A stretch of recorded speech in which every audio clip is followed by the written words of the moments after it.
Bismillahirrahmanirrahim. Assalamualaikum warahmatullahi wabarakatuh. Apa kabar sanak sadonyo? Semoga dalam keadaan sehat walafiat walaupun pada masa pandemi kini ya sanak. Nah, sebelumnya perkenalkan nama Ambo Syarah Hidayatisa Putri, bisa dipanggil Sarah. Kini Ambo sedang menuntut ilmu di IAIN Batu Sangka, jurusan Pendidikan Tadris Matematika, lokal 3B. Nah, pada video ko Ambo akan membahas materi tentang sistem kekerabatan di Minangkabau, yang mana dalam sistem kekerabatan di Minangkabau ada 3 poin yang akan kita bahas.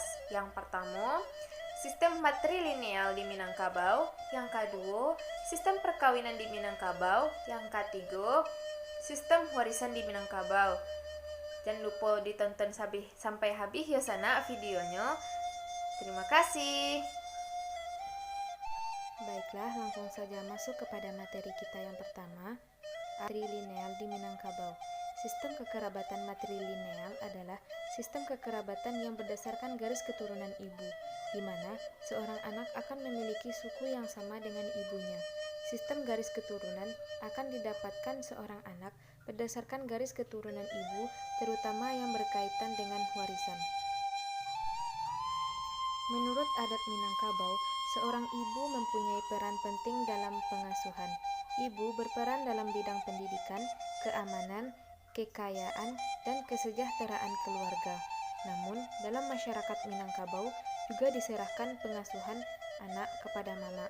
Oleh sebab itu, dalam struktur keluarga Minang, organisasinya meliputi mama dan kamanakan, sedangkan menurut jalur biologisnya ibu dan anak. Kekerabatan matrilineal memiliki rumah gadang yang dihuni oleh satu keluarga. Rumah gadang berfungsi sebagai tempat tinggal sekaligus untuk kegiatan adat istiadat kaumnya.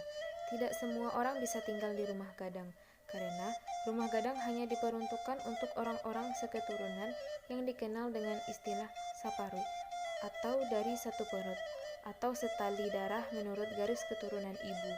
Salah satu ciri dari sistem kekerabatan matrilineal adalah menempatkan posisi perempuan atau bunduk kandung menjadi lebih tinggi.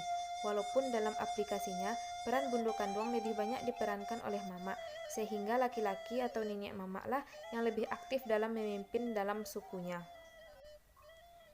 Sistem kekerabatan matrilineal memiliki ciri-ciri sebagai berikut. Yang pertama, garis keturunan dihitung berdasarkan garis ibu. Yang kedua, suku anak menyesuaikan suku ibunya. Yang ketiga, perkawinan bersifat eksogami atau setiap orang diwajibkan menikah dengan orang di luar sukunya. Yang keempat, kekuasaan dalam suku terletak di tangan ibu atau kaum ibu walaupun jarang terjadi. Yang kelima, yang sebenarnya berkuasa adalah laki-laki. Yang keenam, perkawinan bersifat matrilokal, yaitu suami ikut dan menetap di rumah istri. Yang ketujuh, hak-hak pusaka diwariskan kepada perempuan berdasarkan garis keturunan ibu. B. Sistem perkawinan di Minangkabau. Perkawinan dalam hukum adat bukan hanya menyangkut masalah pengantin laki-laki dan perempuan, tetapi juga masalah keluarga dari kedua belah pihak dan sistem masyarakat yang berlaku. Proses tahapan pernikahan di Minangkabau. Yang pertama, marese. Kegiatan ini menjadi proses awal tata cara pernikahan adat Minang.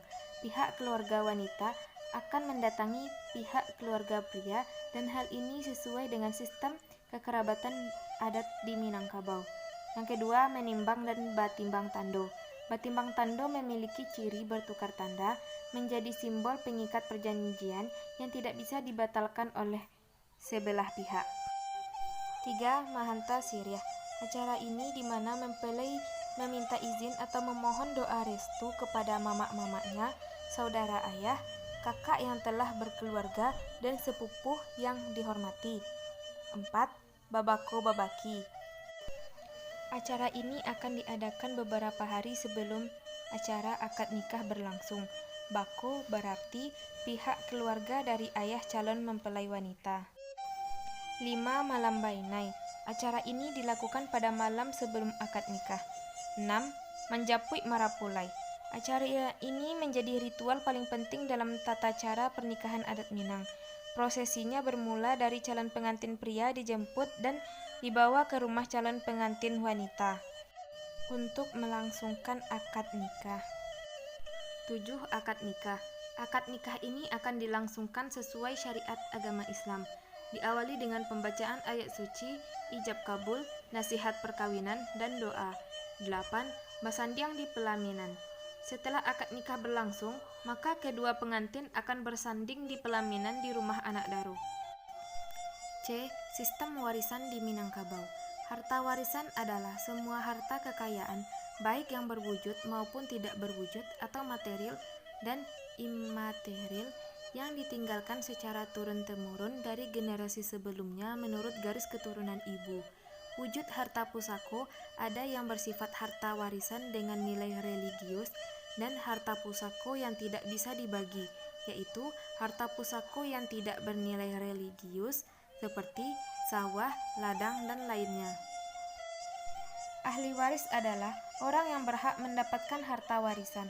Dalam adat Minangkabau yang bersifat matrilineal, yang dikatakan ahli waris adalah berasal dari satu ibu yang dihitung menurut garis ibu, yaitu saudara laki-laki dan saudara perempuan, ibu dan saudara-saudaranya, baik laki-laki maupun perempuan, nenek beserta saudara-saudaranya, baik laki-laki maupun perempuan. Harta pusaka di Minangkabau terbagi menjadi dua, yaitu pusako tinggi dan pusako rendah. Pusako tinggi merupakan harta yang diwariskan secara turun-temurun menurut garis keturunan ibu, sedangkan harta pusako rendah adalah harta warisan yang merupakan hasil usaha ayah dan ibu selama terikat dalam pernikahan. Harto pusako tinggi dalam adat Minangkabau didapat dengan tembilang, sedangkan harto pusako rendah didapat dengan tembilang emas. Harto pusako rendah sekali diwariskan akan menjadi pusako tinggi. Pusako tinggi inilah yang dijual, dimakan bali, digadaikan, tidak dimakan sando atau sandra. Artinya, harta pusaka tinggi itu tidak bisa dijual dan berpindah tangan ke orang lain.